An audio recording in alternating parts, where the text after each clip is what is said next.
When I was 79 years old, my doctor sat across from me in that small, beige office, folded his hands on the desk, and told me, very calmly, the way doctors do when they've already decided something for you, that I would be taking blood pressure medication for the rest of my life. He said it like it was simply the next item on a checklist. No discussion, no alternatives offered. Just a prescription pad, a signature, and a handshake at the door. I sat in my car for a long time after that appointment. Today, I am 92 years old. My blood pressure runs normal, my legs are warm, my circulation is good, and I have not taken a single one of those pills. I want to tell you how that happened. Not because I think I have all the answers, but because I spent years believing things about my own body that simply were not true. And I think a lot of people, maybe you, right now, are believing those same things. Before I go any further, I want to ask you something. Do your feet ever feel cold at night, even when the room is warm? Do you ever notice that tingling, that faint numbness in your toes, maybe in your calves, that you've just quietly accepted as part of getting older?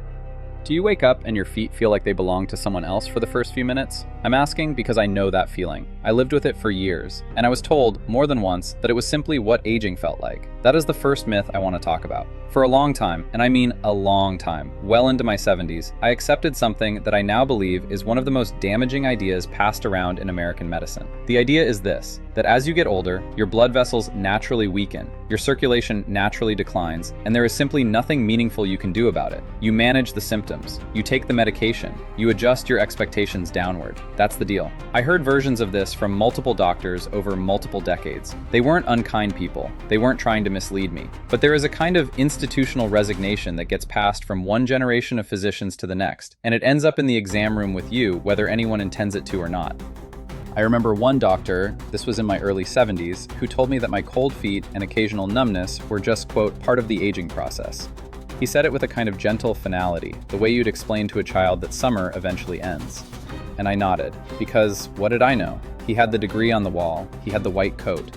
He had spent years studying the human body, and I had spent years raising children and running a household and working and living, and somehow none of that felt like it qualified me to push back. But here is what I have learned, and what I wish someone had told me decades earlier. The human body, even at 70, even at 80, even at 90, retains a remarkable capacity to respond to what you give it. Blood vessels are not static pipes, they are living tissue. They respond to nutrients, they respond to hydration, they respond to what moves through them every single day. The idea that deterioration is inevitable and irreversible is not science, it is habit. It is the habit of a medical system that is better equipped to treat acute crisis than to support long-term function. And I don't say that with bitterness. I say it because I think it's important to be honest about what the system is designed to do and what it is not. When I was 79 and sitting in that car after the appointment, I thought about my mother. She had taken blood pressure medication from her mid-60s until she died at 81. She had the cold feet. She had the numbness. She had the pills. And I remember thinking, sitting in that parking lot, that I was not ready to simply follow the same path without at least asking whether there was another one. Now, the second myth. And this one is harder to talk about because it puts me in an uncomfortable position. I am not a doctor. I am not a researcher. I am a 92-year-old woman who made a decision that I cannot recommend to anyone else without telling them to speak with their own physician. I want to be very clear about that. What I did worked for me. My situation was specific to me. Anyone dealing with blood pressure or circulation issues needs to have real conversations with real medical professionals. But here is what I believe is a myth. That medication is the only meaningful option, and that anything outside of pharmaceutical intervention is either useless or dangerous. When I declined that prescription at 79, my doctor was not pleased. He told me I was taking a risk. He may have been right, but I had done something in the weeks before that appointment that I had not done in years. I had read. I had gone to the library, which I know sounds old-fashioned, and I had read about magnesium, about flaxseed, about what these things actually do inside the body at a cellular level. What I found was not fringe information. It was not conspiracy material. It was nutritional science that had been sitting in journals and textbooks for decades, largely unincorporated into the standard American approach to cardiovascular health. I started something simple. Every evening, before bed, I made a drink. Warm water, not boiling, just warm, with magnesium powder stirred in and a tablespoon of ground flaxseed. That was it. No elaborate preparation, no expensive equipment, just those two things, consistently, every night. Within 7 days, something had shifted. The coldness in my feet was less pronounced. The tingling was quieter. I slept better. I want to be careful here not to oversell it. I was also walking more, drinking more water, and had cut back significantly on processed salt. So it was not one thing in isolation. It never is. But the drink was the anchor. It was the thing I did every single night without fail. and it became the center of a larger shift in how I thought about what my body needed. 13 years later, I am still here. My blood pressure, which my current physician monitors regularly, is consistently in a healthy range. She knows I do not take medication. She is not entirely comfortable with my choices, but she respects them, and she cannot argue with the numbers. I know what some people think when they hear this kind of story. They think, folk remedy, old wives' tale, placebo effect. And I understand that reaction. I had it myself, for most of my life. I grew up in a culture, and I think most Americans of my generation did, that was taught to trust the pharmaceutical and to distrust the natural.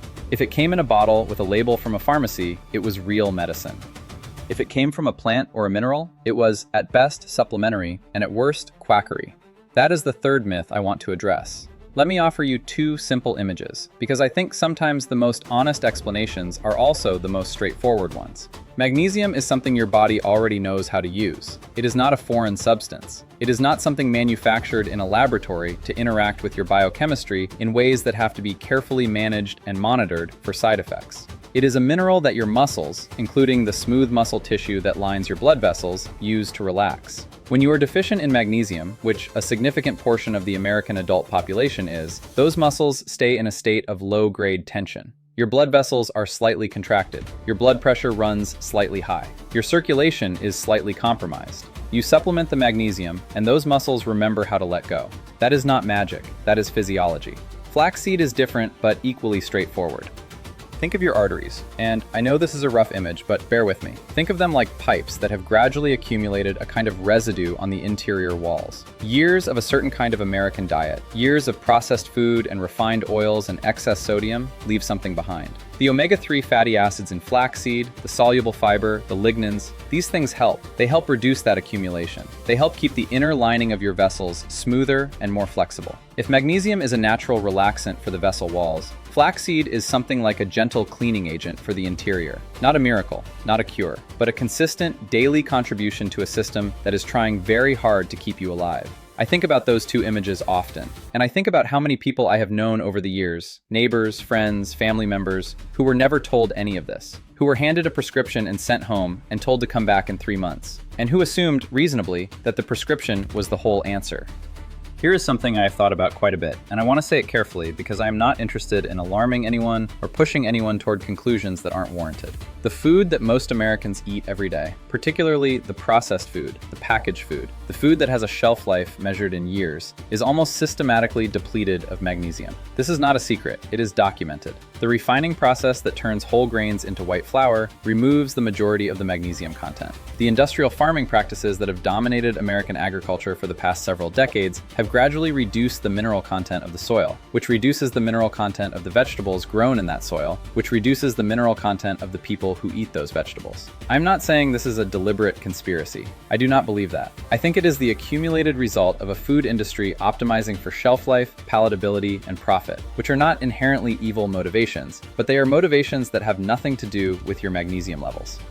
The outcome is a population that is chronically, quietly deficient in a mineral that is essential for cardiovascular health, and that has largely been told that the solution to the resulting health problems is pharmaceutical. That is not a conspiracy. That is just a system doing what systems do, following its own logic, serving its own interests, and leaving certain things out of the conversation. What gets left out of the conversation is what I am trying to put back in. I want to tell you one more thing before I close, because I think it is the most important part of this whole story. When I was sitting in that car at 79, the thing that finally moved me, the thing that made me decide to try something different instead of just accepting the prescription, was not information.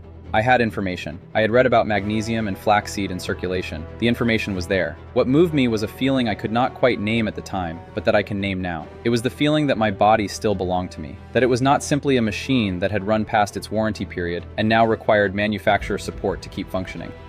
That there was still something I could do, something I could give it, something I could change, and that the outcome was not yet written.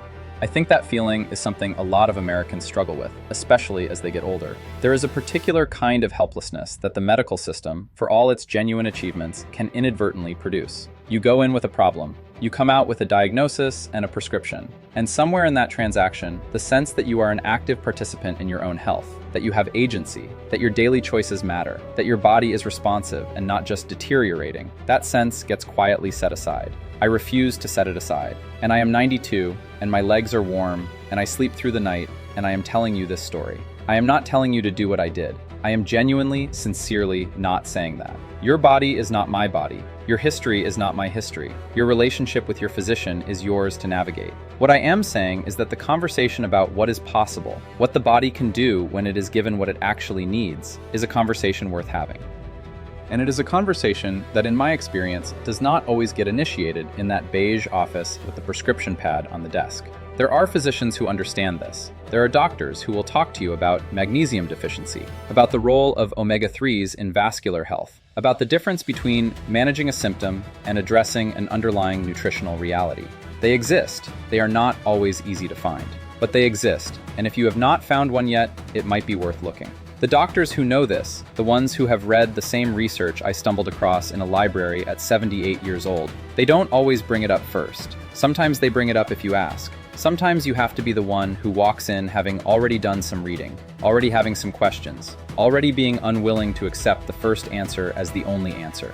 I was not always that person. I became that person at 79, out of stubbornness as much as wisdom, sitting in a parking lot deciding I was not ready to stop trying. And I wonder, genuinely I wonder, how many people watching this right now have had a moment like that, where someone in authority told you something was inevitable, and some part of you quietly disagreed but didn't know what to do with that disagreement, where you took the prescription, or accepted the diagnosis, or nodded at the prognosis, and drove home and wondered if there was something you were missing.